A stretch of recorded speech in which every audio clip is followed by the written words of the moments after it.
刚下过一夜雨，山路很滑。素琼一家开始了一天的劳作。夫妇俩要赶在天亮之前把地里的辣椒送到早市上。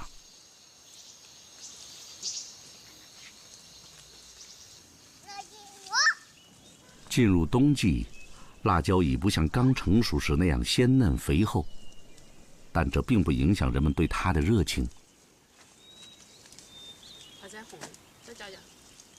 素琼是个菜农，也是绝对的一家之主。在四川，许多妇女都像素琼这样开朗、坚韧、果断。汉语里，人们用泼辣来形容这种性格。15世纪末，哥伦布的海船把辣椒从美洲带回欧洲。100多年后，这种能散发出奇异气味的植物，辗转来到了中国。四川盆地气候潮湿，多阴雨，正需要辣椒的刚猛热烈。严格的说，辣并不属于味觉，而是口腔的一种焦灼感。五味里的辣原本是辛，泛指一切刺激性的味道。原产于南美的辣椒，东南亚的姜，和中国的花椒一样，都是中餐里最常用的辛辣味调料。辣味来自食材中的辣椒素等化学物质，它们刺激人体的细胞，在大脑中形成类似于灼烧的微量刺激。这种感觉停留在舌头上时，食欲得以激发。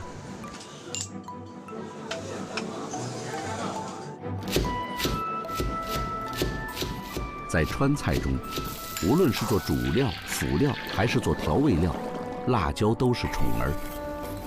它给川菜烙上了鲜明的印记。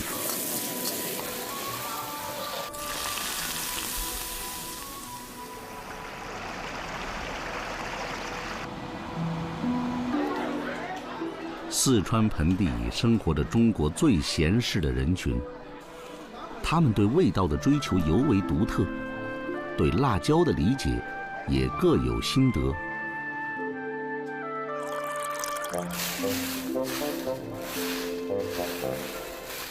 秋末冬初，四川人让辣椒自然脱水，而在素琼的菜地里，辣椒仍然闪着鲜亮的光泽。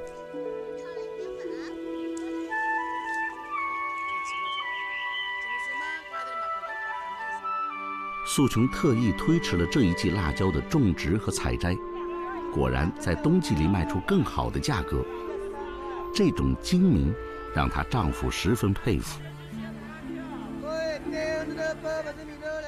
新鲜辣椒也引来了老主顾。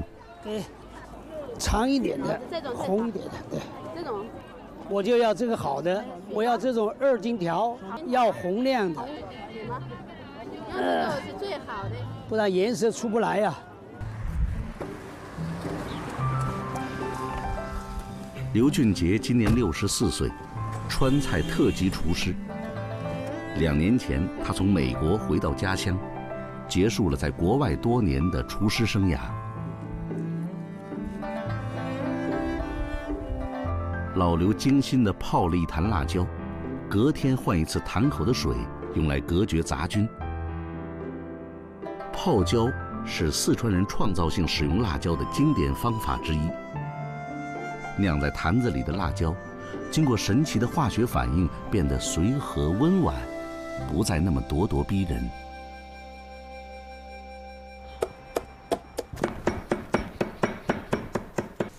泡椒的发明更催生了川菜中著名的味型鱼香。鱼香肉丝就是其中经典的菜式。我们四川的复合味也比较用得多，甜酸麻辣，它的交叉用就比较丰富，用起来呢就得心应手一点。在刘俊杰看来，泡椒是得心应手的烹饪调味料，更是远隔万里也挥之不去的乡愁。辣椒的另一个华丽转身，同样凝结了四川人浓厚的乡情。这就是用一种高产的豆科植物做的辣椒酱，四川人称之为豆瓣。陈婆婆把美好的蚕豆瓣倒入剁碎的新鲜红辣椒里，她要抓紧时间调味，趁着好天气晾晒发酵。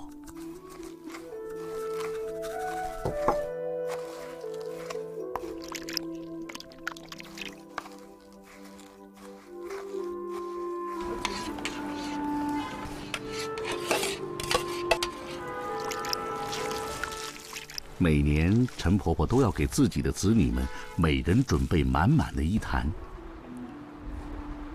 香了，味道可以。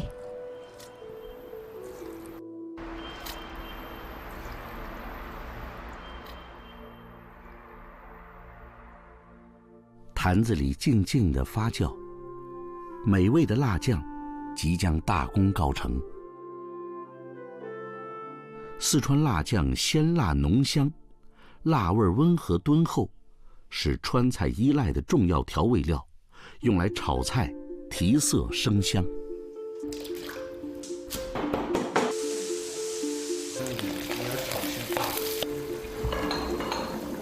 豆腐的寡淡与辣酱的浓香之间形成的强烈对比，最能调动起我们的全部感官。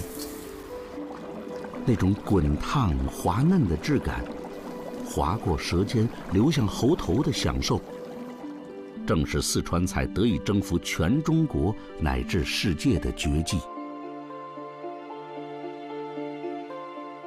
如果说泡椒和豆瓣是四川人对辣椒的创造性使用，那么真正让川菜风靡中国的是迷人的麻辣。这是四川人对辣椒最为卓越的创造。花椒原产中国，是最传统的调味料。麻辣味是川菜独有的味型。老刘今天做的藤椒鱼，就是川菜中麻辣味的经典菜。他觉得，只有回到本乡本土，用最地道的原料，自己才做得出如此完美的味道。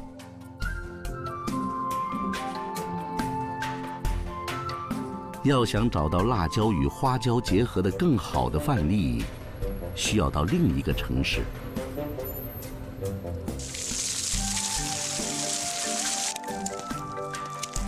红亮的干辣椒是重庆麻辣火锅的主角，每一颗干辣椒都要剪成段，与各种调味料一起炒制成味道浓厚的火锅底料。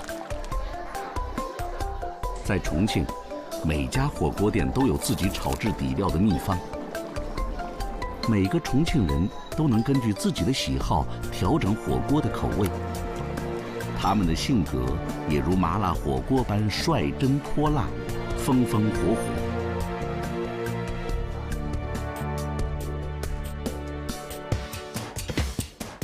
从原料、汤料的采用，到烹调技法的配合，麻辣火锅是荤与素、生与熟、麻辣与鲜甜、清香与醇厚，恰如其分地结合在一起。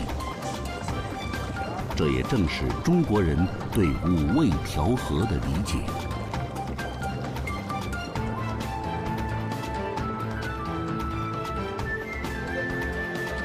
中国的烹饪手段千变万化，滋味层出不穷，既能像麻辣的川菜一样如此凶猛地侵略我们的味觉，也能润物细无声地让我们的舌尖领略鲜味的美好。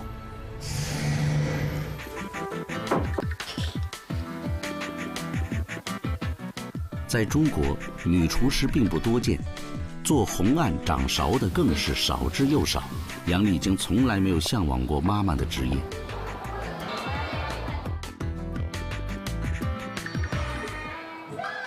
当今的中国，每座城市看上去都很相似，城市之间能被用来区分的，似乎只有饮食习惯和弥漫在街市上空的气味了。湖南人的口味就像当地的花鼓戏一样，浓烈刺激，草根性强。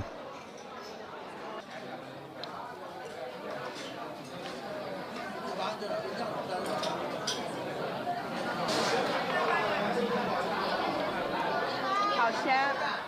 周赛群说的这种香，正是油炸彰显出的焦香。今天，无论再多理论声明油脂过量的危害，中国人依然离不开那特有的脆爽口感，就像湖南人对臭豆腐的迷恋。湖南菜留给外地人的印象主要是香和辣，辣并不是味道，只是辣椒给口腔造成的强烈刺激，而香则主要来自油脂，以及油脂和蛋白质被热力催生出的化学反应。中国古人用油脂来对食材迅速加热，无疑是节省燃料的好方法。油脂的运用是中国人对烹饪的莫大贡献。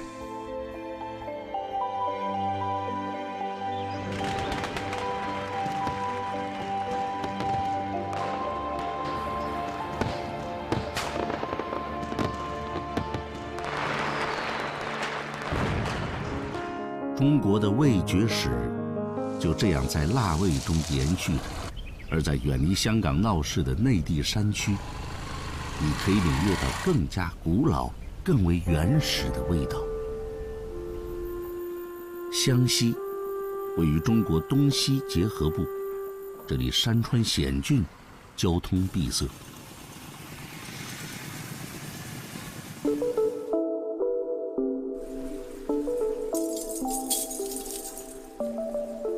我们苗家的饮食是传女不传男的，我这一整套饮食的话，全部都是我妈妈传给我的。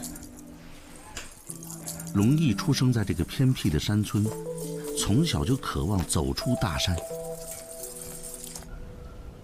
农历8月，稻田里的荷花开了，又到了苗族人制作腌鱼的传统时节。龙毅的哥哥正在制作烟筒。就是做腌鱼的话呢，它必须要选荷花鱼以外，还有一个非常重要的环节，它就是什么呢？必须要有一个非常好的筒子。烟筒的主材料是质地坚硬的杉木，它的制作非常讲究，必须选用竹篾箍紧，以防食盐的腐蚀。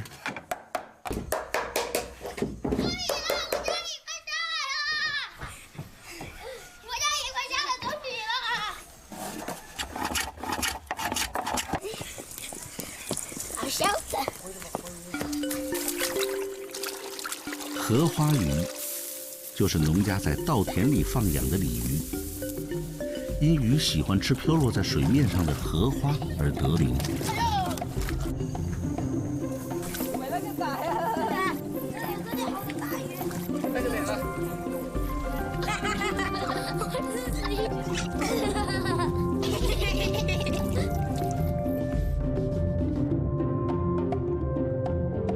那个时候是最舒服的，不管男孩子女孩子都喜欢。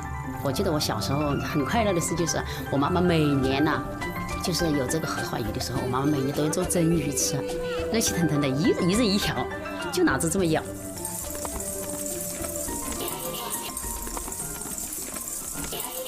制作腌鱼，首先要将糯米炒熟。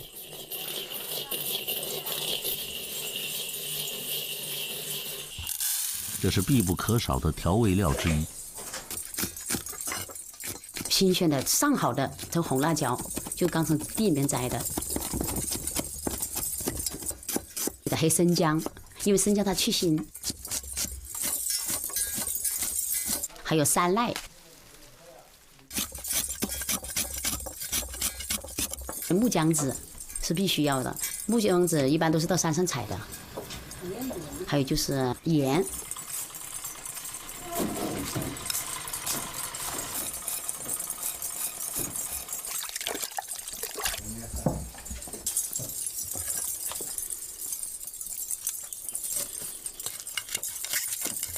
来，把这扯进去那个。我们苗家叫荷花鱼，然后呢，荷花呢它含糖，营养成分也很好，然后的话那鱼就长得很快，而且它的肉质啊特别的鲜美，吃起来很甜。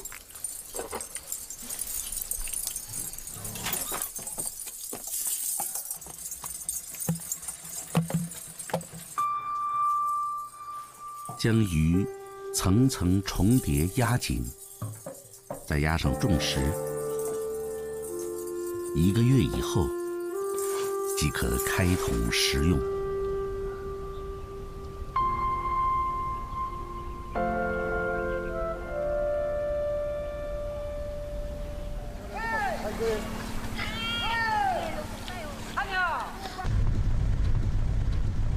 我们都是最喜欢坐摩托车，因为坐摩托车相对我们以前没有公路的时候来说啊，那是特别好的享受了。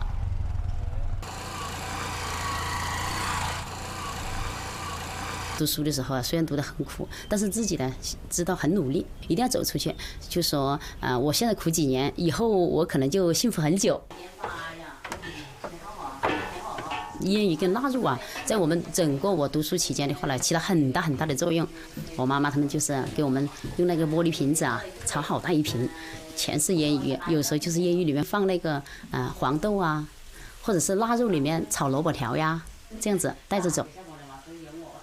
湘西冬日高寒，每到冬季来临之前，村子里家家户户都要熏制腊肉，非常均匀的切成一块一块的，要把它抹上盐。用苗家自己酿的米酒，把那个盐啊溶掉。湘西木材丰富，熏烤腊肉的燃料以硬木为佳，如茶树和杨梅树。熏烤时要把腊制好的肉挂在取暖做饭的火塘之上，还不断地将松果、茶壳、橘皮等放入火塘，这样熏烤出来的腊肉就会带着茶果的香味。储藏腊肉的最佳地点就是谷仓的稻谷堆里，这里既避光又干燥。腊肉食用前要先用炭火烧皮，然后用淘米水洗净。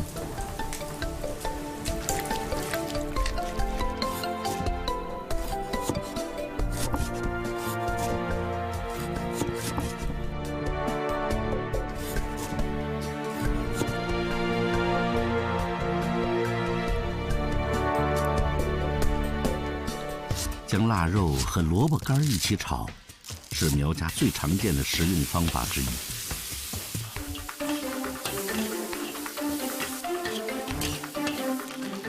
烟鱼的话，吃法很多，文火、油煎，必须要火小。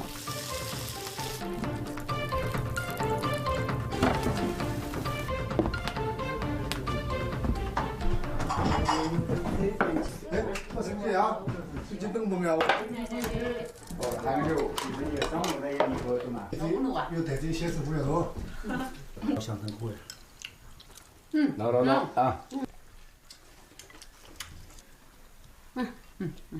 8千两啊，那太对淳朴的苗家人来说，烟鱼腊肉不仅仅是一种食物，而且是被保存在岁月之中的生活和记忆。一般是我们要赶课的话，就是早上3、4点钟就要起来。我妈妈就早上就3、4点钟之后就开始送我啊，就送了几个坡以后，那个天呐，鱼肚白的时候啊，她就跟我说，她说，满雨啊，你走啊，你自己走了。现在天快亮了，你就自己走吧。这个天是越走越亮的，我要回家做事去了。然后我啊，哎呀，仗着胆子走。